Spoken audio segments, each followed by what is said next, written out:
मैं अपनी पार्टी के संगठन के काम को लेकर के जब आजमगढ़ में मैं गया तो अहिरौला कप्तानगंज की दूरी 21 किलोमीटर है। बहुत जर्जर सड़क हो गई थी। 22 साल में समाजवादी पार्टी की सरकार, बसपा की सरकार, भाजपा की सरकार, लेकिन उस सड़क पर किसी का ध्यान नहीं गया। ना अखिलेश जी मुख्यमंत्री थे तब गया, ना मायावती जी या उनके नेता, जबकि आजमगढ़ लोग कहते हैं सपा का गढ़ है, विधायक भी सपा के, सांसद भी सपा के थे, सरकार भी उनकी थी, तब भी नहीं बना। और जब मैं गया तो वहां के लोकल लोगों ने मुझे रोक करके कहा कि नेताजी इस सड़क से आ रहे हैं, क्या स्थिति है? हमको बहुत खराब है। तो कहा इसको बनवा दीजिए, आप सरकार में हैं। हमने कहा विचार करेंगे। फिर मैं वहां से आके निकला तो फिर आगे चौराहे पर फिर करीब 200-250 लोगों ने रोका कि साहब इस सड़क से आ रहे हैं, कैसी सड़क है? हमको खराब बहुत है। कहा इसको आप बनवा दीजिए, आप चाहेंगे तो बन जाएगा। तो हमने कहा ठीक है। तो मैं एक मीटिंग में गया तो वहां करीब 20-25 प्रधान जुटे थे मीटिंग में इसी सड़क को लेके। तो लोगों ने कहा, तो हमने कहा लिख के दे दीजिए। तो करीब 56 प्रधानों ने हमको लिख के दिया कि ये सड़क बनवाई जाए। तो मैं उसको लेकर के और फिर आया तो मैं माननीय मुख्यमंत्री जी से मिला। मुख्यमंत्री जी ने उस पर निर्माण के लिए नीचे भेजा। तो फिर उसमें जांच हुई, जांच के बाद सड़क बनाने के लिए पैसा स्वीकृत हो गया। लगभग 57 करोड़ अहिरौला वाले पर है, 11 करोड़ लगभग सिकंदरपुर नरियाव वाले पर। परसों मैं फिर मुख्यमंत्री जी से मिला था कि सारे जगह से फाइल होते होते आपके यहाँ आ गई है आपकी स्वीकृति के लिए। तो उन्होंने कहा कि हम कर देंगे। तो मुख्यमंत्री जी ने उसकी स्वीकृति कर दी, क्योंकि आजमगढ़ के लोगों के सामने हमने वादा किया था कि इस सड़क को हम कोशिश करते हैं बन जाएगी। तो उस काम में मुख्यमंत्री जी ने रुचि लिया और चूंकि जनता से जुड़ा हुआ सवाल था तो हम तो सबसे पहले मुख्यमंत्री जी को धन्यवाद देते हैं। उन्होंने बात को नोटिस में लिया और पैसा सैंक्शन किया। और 16 या 23 दो डेट है, नवंबर को माननीय मुख्यमंत्री जी को उसी अहिरौला कप्तानगंज सड़क के बगल में जनता इंटर कॉलेज के मैदान में एक बड़ी रैली करेंगे। उसमें माननीय मुख्यमंत्री जी को भी निमंत्रण दिया है मुख्य अतिथि के लिए। उन्होंने कहा कि चलेंगे।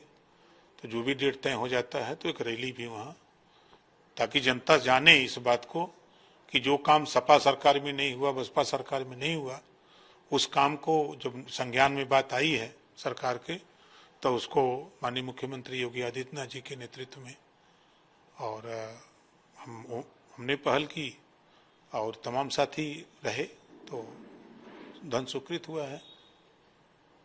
ये बातचीत तो हो रही है। आज हम लोगों की पहली प्राथमिकता है कि हम लोगों को जो भी 4 सीट, 5 सीट, 6 सीट देना हो, जो भी सीट देना हो, तो नेतृत्व को चाहिए कि बुला करके बात करके सीट दे दें। अगर नहीं देना है तो वो भी कह दें कि भाई आप चुनाव लड़ो, हम सीट देने में असमर्थ हैं।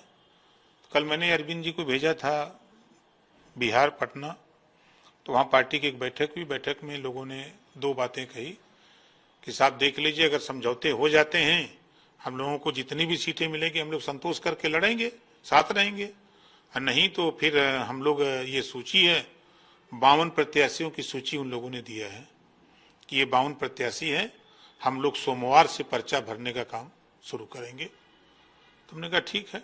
तो लेके आए तो कल रात को ही बताया हमको। तो कल तक देख लेते हैं, नहीं तो फिर नॉमिनेशन तो शुरू हो जाएगा। क्या इसके लेके भाई से भी मैंने कहा था बात करने के लिए, उन्होंने भी बात किया और कराया भी बात। उसके बाद इस बात को माननीय ब्रजेश पाठक जी से भी बात हुई, माननीय दिनेश शर्मा जी से भी बात हुई। इस मामले को लेकर के बातचीत धर्मेंद्र प्रधान जी से भी हुई है। बातचीत हम लोगों की नागेंद्र सिंह जी हैं, उनसे भी हुई है। बातचीत हो रही है कि रिजल्ट नहीं आ रहा है। इससे अब चूंकि नॉमिनेशन प्रक्रिया शुरू हो गई है तो जल्दी फॉर्मेलिटी पूरा करना होता है, तो उसमें लोग लगे हैं। तो निश्चित है कि पहली प्राथमिकता है कि कल तक अगर हम लोग को सीटें दे दें तो ठीक है, नहीं तो फिर पार्टी चुनाव लड़ेगी। क्योंकि लोग 10-10 रुपया चंदा जुटा करके बड़ी बड़ी रैली किए, 42 रैली किए हैं। तो वो लोगों की इच्छा है कि नहीं, आज भी नोटिस में हमारी कम्युनिटी और राजवार, राजवंशी, राजभर, राजधो, प्रजापति नोटिस में नहीं है इन लोगों के। तो कम से कम लड़ेंगे तो वोट इकट्ठा होगा तब ना नोटिस में आएंगे। सर मुलाकात की है, इस मुलाकात को आप कैसे देखते हैं? समाजवादी पार्टी के लिए खतरे की घंटी है। समाजवादी पार्टी के खिलाफ एक षड्यंत्र रचा जा रहा है, योजना बनाई जा रही है कि समाजवादी पार्टी ने मुसलमानों को धोखा दिया है तो मुसलमानों का हक मिले, हिस्सेदारी मिले, इसके लिए आजम खान जी प्रयासरत हैं। सर कल जो है JPNIC जा रहे थे सपा राष्ट्र अध्यक्ष अखिलेश यादव और उनको पुलिस ने जाने नहीं दिया, तो तमाम आरोप लगाने लगे सरकार पे। आज भी जा रहे हैं लोहिया जयंती पर लोहिया पार्क में, कैसे देख रहे हैं आप?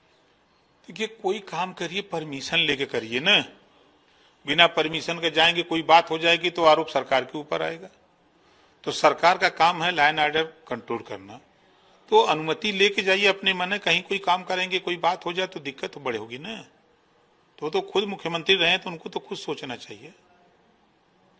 सर रायबरेली हत्या कहा, मुख्यमंत्री ने उनको जो भी सहायता सरकार की तरफ से मिली वो उसकी घोषणा की, कैसे देखते हैं? अच्छी पहल है सरकार की कि भाई पीड़ित परिवार को न्याय मिले और उनका आर्थिक सहयोग जो सरकार की तरफ से होता है वो मिले, यही प्रयास सरकार करती है। सर लखनऊ में एक नाबालिग के बच्चे के साथ सामूहिक दुष्कर्म किया गया, आरोपियों को जो है पुलिस ने हाफ इनकाउंटर में करके गिरफ्तार किया है, कैसे देख रहे हैं इस कार्रवाई कि दुर्भाग्यपूर्ण घटना है। ऐसे कृत्य करने वाले लोगों के खिलाफ कड़ी से कड़ी कार्रवाई की जाएगी। जैसा कि आप बता भी रहे हैं कि पुलिस किसी भी मामले में 24 घंटे के अंदर इस समय ऐसे लोगों को, अपराध करने वाले लोगों को जेल के अंदर, सलाखों के अंदर पहुंचा दे रही है। सर एक आखिरी सवाल, केंद्र बेटिए आ रहे हैं, उनके कारण जो है हिंदुस्तान में मुसलमानों की संख्या बढ़ रही है। निश्चित है कि जो बाहर से लोग आ रहे हैं तो संख्या तो बढ़ेगी। वो जो कह रहे हैं वो सही कह रहे हैं। गर्मियों की छुट्टी होने वाली थी, मेरे पापा आने वाले थे, तो हम लोग सभी खुश थे। तो मैं एक बेड पे चढ़ के डांस कर रहे थे, डांस कर रहा था, लेकिन वो पहले ही आ गए। फ्रीज। तो मैं उस समय तो कंटिन्यू नहीं कर सकता था ना, तो फ्रीज फ्रेम टाइप का हो गया। कसम पैदा कर